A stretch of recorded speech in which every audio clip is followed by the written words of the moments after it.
Hey, good afternoon, everybody. It's Andrew here from 99 Millsy. I lost thousands of dollars on this problem, and I would highly recommend you learn from my mistakes. So, hey, everybody. Like a lot of people out there, I was always interested in having a rental property.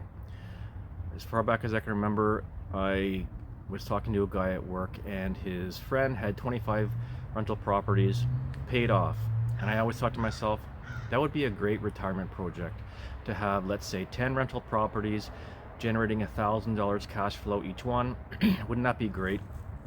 I could have my pension coming in and just drive around self-managing my properties. So that never worked out earlier in my life, and until about 5 years ago or so, we were in the position to buy rental property. So we ended up being lucky enough to find something. And at that time in Ontario, there was bidding wars all over the place. But we ended up getting, after having multiple offers coming into a property, we ended up winning a property in the Niagara Falls area of Ontario. So, difficult process we went through was to get it legalized from a single family home, raised bungalow, into a licensed, registered duplex. So that was all great. And then it came to the time to start looking for a tenant. So, being newbies at this, we did as much research as we possibly could and set about advertising and then doing interviews for potential tenants. Now, we didn't really know what we were doing, so every time someone would call, we would rush out to go and meet them. These days, we don't do that. We do phone screening before we actually go out and meet anybody. But we end up doing this, and we end up finding a couple that came in, and they were very well dressed compared to other people. They spoke very, very well, and everything seemed to be going well with them. They were not married, but they had a little baby, and also a child from a previous relationship. And they seemed to be the kind of couple that would be great for us. Well, while we were in the interview process, we ended up asking one of the questions, which was, do you have a criminal record? And the young man said yes. He had been arrested, and he proceeded to say it was something to do with his father and him were traveling on a highway, and someone tried to cut them off.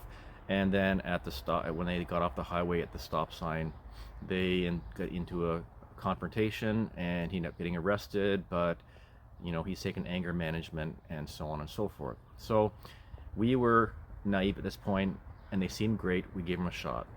So everything seemed to be okay for the first few months. And then what happened was they got into a domestic dispute. The police were called, and they ended up splitting up. And the woman got, through her lawyer, a letter sent to me that she was allowed to break the lease for herself to keep herself safe from this young man. Anyways, you're not going to believe what ended up happening with this.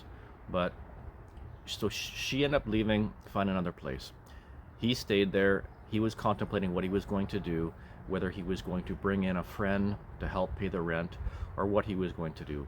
So again, being naive, we just let it be, let him stay there for a while. And then after a few months, he said he was going to move out. So we went through that process. He moved out, but he took off before doing a final walkthrough inspection on us. And lo and behold, here's what he did. He ended up breaking our glass top stove.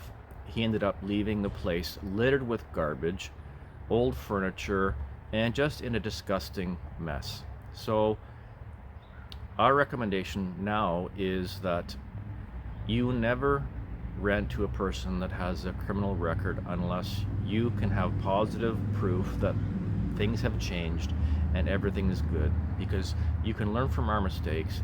And this ended up costing us thousands of dollars to replace the stove, to have the place cleaned and repainted, and also to have the junk removed, the trash removed. Was all major things that caused us heartache through this whole process. So the moral of the story is this: in Ontario, landlords are in a very difficult spot, and you need to do everything you possibly can do to protect yourself with your tenant screening. And I would recommend that you would go with an extra month or two with having no tenant in place, rather than take a chance on somebody that doesn't have the criteria, the credit, the work history, the criminal record that would enable you to have a safe and steady tenant in place for you and your rental property. So I hope that helps out, guys. Thanks very much for watching the video, and we'll talk to you soon.